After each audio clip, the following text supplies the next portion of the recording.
Imagine a stone, a massive, solid rock, sitting deep inside a quiet cave. Above it, there is a small crack in the ceiling. Every few minutes, a single drop of water falls. Drip. It hits the rock and splashes away. It seems harmless. It seems weak. If you watched it for an hour, nothing would happen. If you watched it for a day, the rock would look exactly the same. You might walk away thinking that water is soft and rock is hard, and the rock will always win. But come back in 10 years, come back in 100 years. That soft, gentle, persistent dripping will have carved a hole straight through the stone. The water did not use force. It did not use a hammer. It used consistency. It used the power of showing up again and again, even when it looked like nothing was changing. This is the story of your life. We often think our future is a distant destination that we have to run toward. We think it is a giant mountain we have to climb with a sudden burst of energy. But actually, the future is just a collection of todays. It is the drop of water falling right now. Hi friends, welcome back to Mira's English podcast. I am so glad you are here with me today. Whether you are walking, driving, or just sitting quietly with a cup of tea, I want you to take a deep breath. Let your shoulders drop. Let the noise of the world fade away for a few minutes. Today, we are not going to talk about big goals or impossible dreams. We are going to talk about something much smaller, yet infinitely more powerful. We are going to talk about the invisible architecture of your life. We are going to explore the truth that your future is being built, brick by brick, breath by breath, by exactly what you do today. I feel that many of us are living with a subtle form of anxiety. It is a low hum in the background of our minds. We look at our lives and we feel a gap. We see where we are and we see where we want to be. And the distance between those 2 points feels overwhelming. We look at successful people or people who seem happy and fit and wealthy, and we assume they possess something we do not. We assume they had a big break. We imagine there was a specific moment when the clouds parted, a spotlight hit them, and everything changed. Because we believe in this myth of the big break, we spend our days waiting. We wait for the right opportunity. We wait for motivation to strike us like lightning. We wait for January 1st. We wait for Monday. We treat today as if it is just a waiting room for the future. We think that today does not really count because nothing big is happening today. We tell ourselves that we will start the real work when the conditions are perfect. But here is the gentle, uncomfortable truth. There is no waiting room. This is it. The way you spend your morning today is predicting the way you will live your life 10 years from now. The way you talk to yourself when you make a mistake today is shaping your identity forever. The food you eat, the words you learn, the kindness you show, or the distractions you succumb to right now. These are not trivial things. They are the votes you are casting for the person you will become. Let me share a perspective that changed the way I look at my own laziness.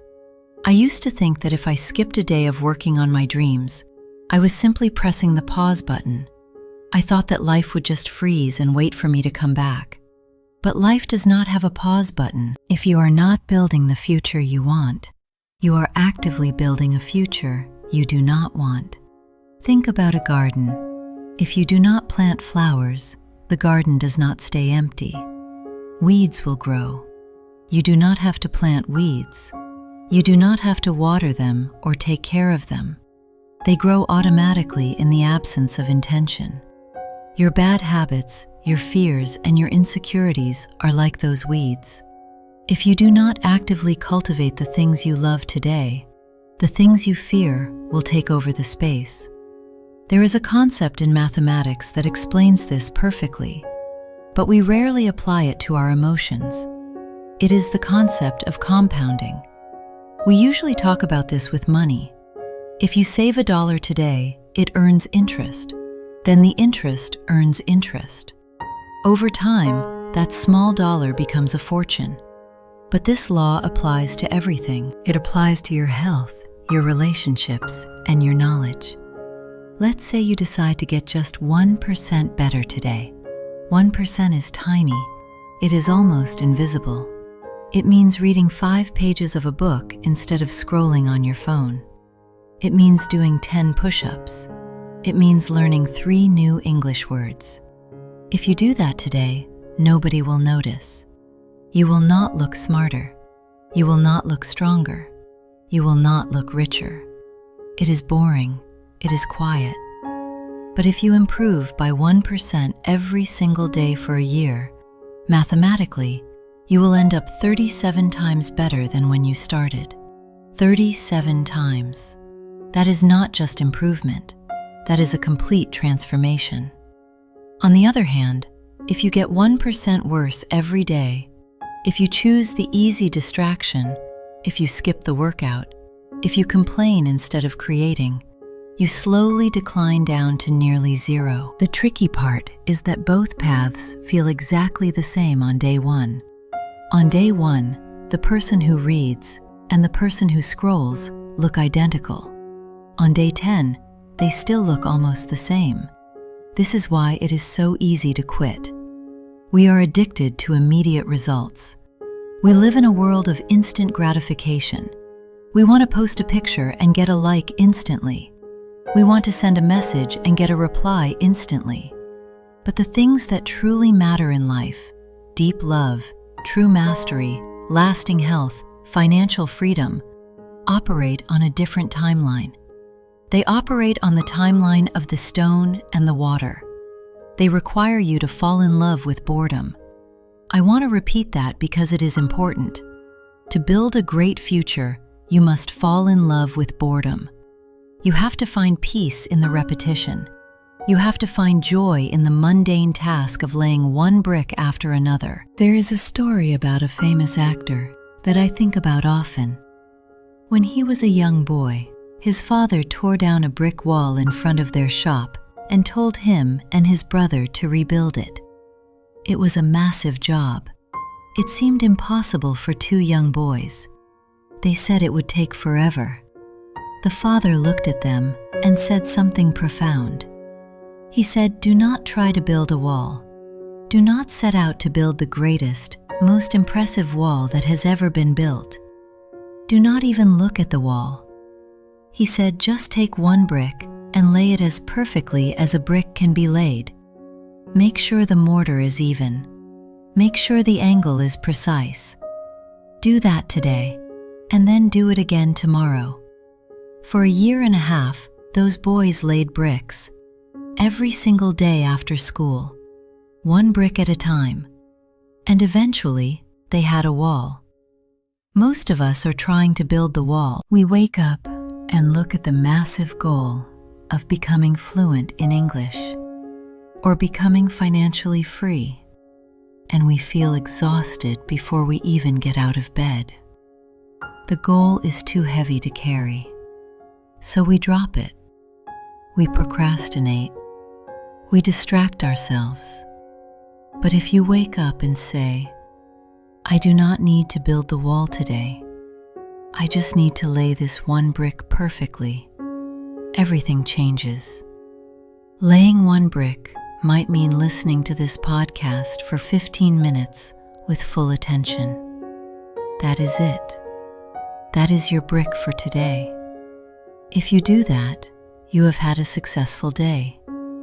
You have cast a vote for the future version of you who speaks fluent English. You can go to sleep proud. This shift in mindset moves you from a place of scarcity to a place of power. When you focus on the huge future gap, you feel like you are lacking. You feel like you are not enough. But when you focus on the single action of today, you feel capable. You feel in control. And that feeling of control is the fuel that keeps you going. However, I know what some of you are thinking. You are thinking, "Mira, I try. I really try. I start good habits. I lay the bricks for 3 days. But then, life happens. I get tired, I get stressed, I miss a day, and then I miss 2 days. And then I feel guilty, so I just give up completely. Why does that happen? This happens because we have a misunderstanding about human nature. We think that building the future requires us to be robots. We think we need to have perfect discipline every second of every day. And the moment we slip, the moment we eat the unhealthy meal or skip the lesson, we tell ourselves that we have ruined everything. We have an all or nothing mentality. Imagine if you dropped your phone on the floor and it got a small scratch. Would you look at the scratch, get angry, and then take a hammer and smash the phone into pieces? Of course not. That would be insane. You would pick it up, wipe it off, and keep using it. But that is exactly what we do with our habits. We miss one morning of meditation, and we decide that the whole month is ruined, so we might as well give up. Psychologists actually have a name for this behavior. They call it the "what the hell" effect. It is that moment when you eat one cookie that was not on your diet plan, and instead of stopping, you say, "What the hell, I have already ruined the day," and you eat the entire box. We do this because we are judging our days based on perfection rather than direction. But here is the secret that happy, successful people know. You do not need to be perfect. You just need to be persistent. A bad workout is better than no workout. A 5-minute English lesson where you are tired and distracted is infinitely better than 0 minutes. Why? Because you are maintaining the rhythm.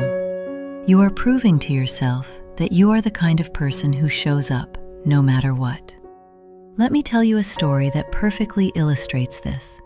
It is a story from a pottery class. The teacher divided the students into 2 groups. He told the group on the left side of the room, "You will be graded solely on the quantity of work you produce." He said that on the final day of class, he would bring a bathroom scale and weigh their work.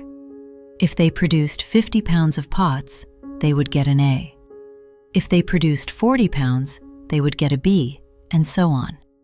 Their only job was to make as many pots as possible. Then he turned to the group on the right side of the room. He said, "You will be graded only on the quality of your work." He told them they only needed to produce one single pot, but it had to be perfect.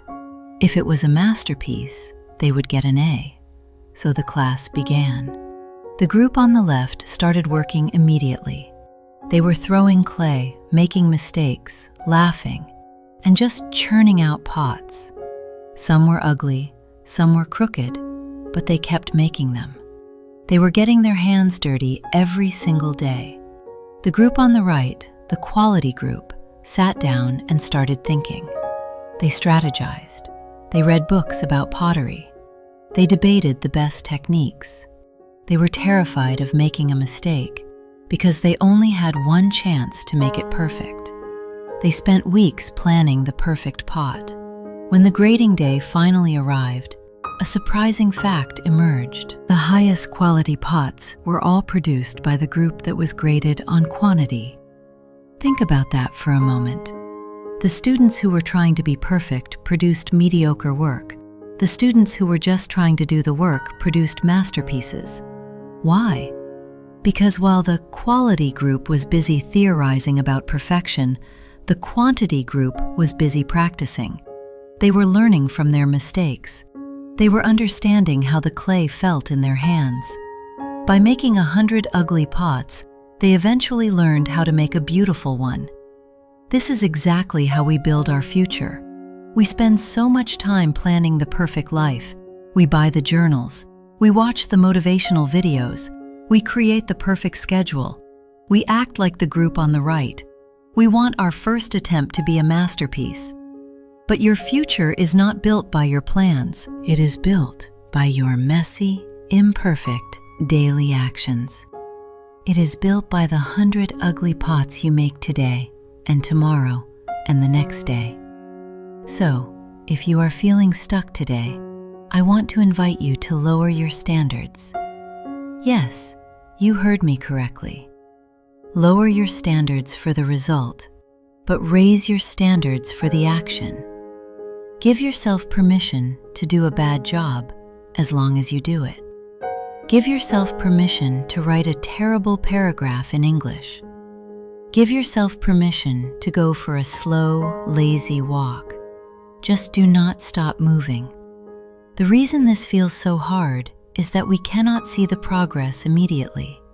We live in a world that is obsessed with the visible. If you go to the gym for 9 hours straight today, you will not see a difference in the mirror tomorrow. If you study English for 10 hours today, you will not be fluent tomorrow. Because the results are not visible, we assume they are not happening. Imagine an ice cube sitting on a table in a freezing cold room.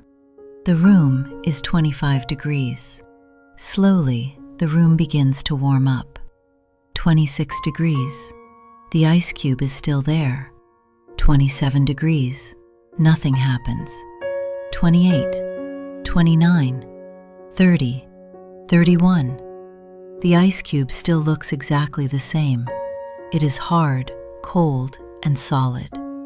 You might think all the energy used to heat the room is being wasted, but then the temperature hits 32 degrees, and suddenly the ice begins to melt. Now, answer this question. Was it the shift from 31 to 32 degrees that melted the ice? No, it was all the energy that happened before that. It was the shift from 25 to 26 and 26 to 27. All that work was happening beneath the surface. It was storing up potential energy. At 32 degrees, the change finally became visible. Your life works exactly like that ice cube. You are currently in the phase of 27 degrees. You are putting in the work. You are listening to this podcast. You are trying to be kinder. You are trying to be healthier. And you look in the mirror and say, "Nothing is changing. I am still the same person." Do not be fooled. You are not the same. You are just storing potential energy. You are building the temperature. If you quit now because you cannot see the melt, you lose all the work you have done. You have to trust the process of 27 degrees. You have to trust that 32 degrees is coming, but only if you keep the heat on. This brings us to a very practical question. If the future is built by today, how do we actually design a today that works? How do we stop letting the days slip through our fingers like sand? It starts with the first hour. There is a saying that if you win the morning, you win the day. But I want to be careful here. I am not telling you that you need to wake up at 4 a.m. and take an ice bath and run a marathon. That is not realistic for most of us. When I say win the morning, I mean claiming the first hour for yourself before the world takes it away from you. Most of us wake up and immediately reach for our phones. We check emails, we check the news, we scroll through social media. Before we have even gotten out of bed, we have let hundreds of other people's opinions, problems, and agendas enter our minds. We are starting the day in a reactive state. We are already behind. To build the future you want, you need to be proactive, not reactive. Try this tomorrow morning. For the first 30 minutes, do not touch your phone. Keep it in another room. Use that quiet time to water your own garden before you try to fix the world. Drink a glass of water. Stretch your body. Read 2 pages of a book. Write down one thing you are grateful for. It sounds small. It sounds too simple to change your life. But remember the drop of water on the rock. When you start your day with intention, you are telling your brain that you are in charge. You are setting a tone of calm and control that will carry through the rest of the day. You are laying the first brick perfectly. And as you move through your day, you will face friction. You will face the desire to procrastinate. This is normal. Your brain is designed to save energy.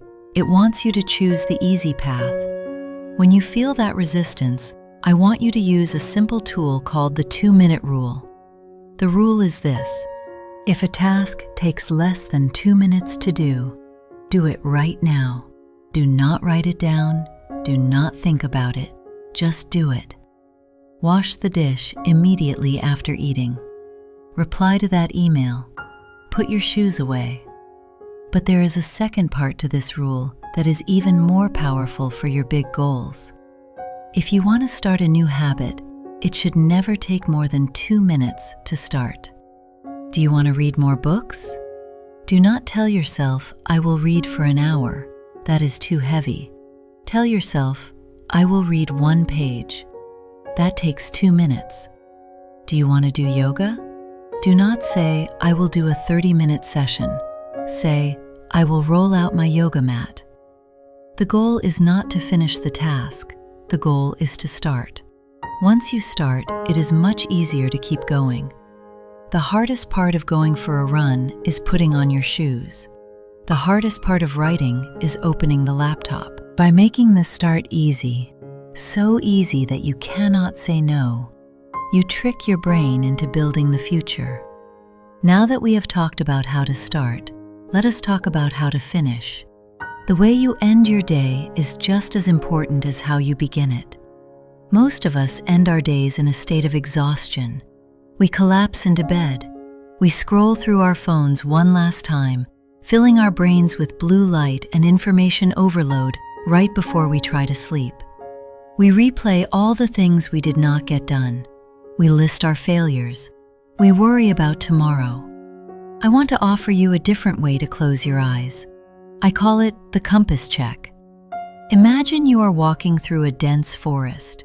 You have a map, but the path is overgrown. Sometimes you trip.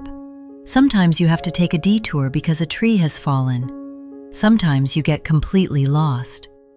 That is what a normal day feels like. No matter how well you plan, life will happen. You will get distracted. You will get tired. You will make mistakes. If you only look at the map, you will feel like a failure because you are off the path. But if you have a compass, you know that as long as you are still moving in the general direction of north, you are okay.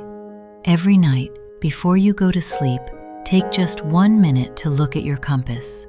Ask yourself one simple question. Did I lay a brick today?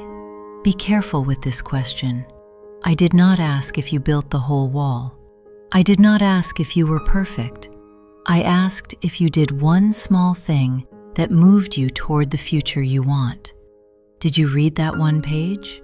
Did you choose the salad instead of the fries? Did you take a deep breath instead of yelling when you were angry? If the answer is yes, then you have won. You can sleep with a peaceful heart. You have done your job for the day. But what if the answer is no? What if you had a terrible day? What if you fell back into old habits, wasted hours on social media, and did absolutely nothing for your future? This is the most critical moment of your journey. In this moment, you have 2 choices. You can beat yourself up. You can tell yourself that you are lazy, that you will never change, and that you might as well give up. This is what most people do. Shame is a heavy coat to wear, and it makes it very hard to get out of bed the next morning. Or you can choose the second option. You can choose radical self-forgiveness. You must understand that you are human. You are a biological creature with fluctuating energy, emotions, and hormones. You are not a machine. A machine performs exactly the same way every day. A human does not. Some days you will be the stone, strong and unmoving. Other days you will be the water, flexible and flowing. And some days you will just be tired. If you miss a day, do not turn it into a tragedy. Simply say to yourself, today was a rest day. Tomorrow, I will lay another brick. The goal is not to never fall down. The goal is to shorten the time it takes to get back up. The amateur falls down and stays down for a month. The professional falls down dusts off their knees, and starts again the next morning. As we come to the end of our time together, I want you to project your mind forward. I want you to imagine a version of yourself 5 years from now. Imagine where that person lives. Imagine the calmness in their voice. Imagine the strength in their body. Imagine the fluency with which they speak English. Imagine the peace they feel when they wake up in the morning. That person is not a stranger. That person is you. They are waiting for you. They are cheering for you. But they cannot exist without you. They need you to do the work today. They need you to endure the boredom. They need you to put down the phone. They need you to lay that one single brick, even when no one is watching. Your future is not a lottery ticket.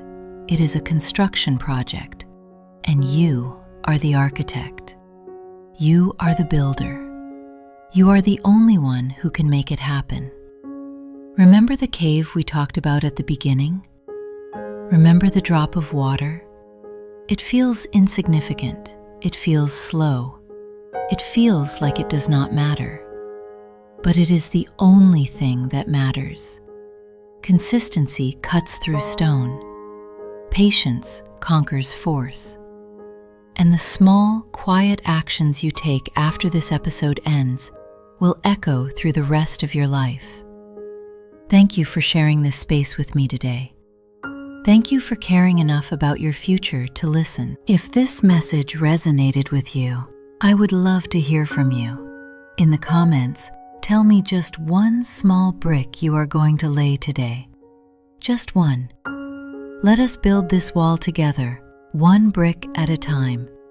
Take care of yourself, my friends. Be patient with your journey, and I will speak to you again very soon.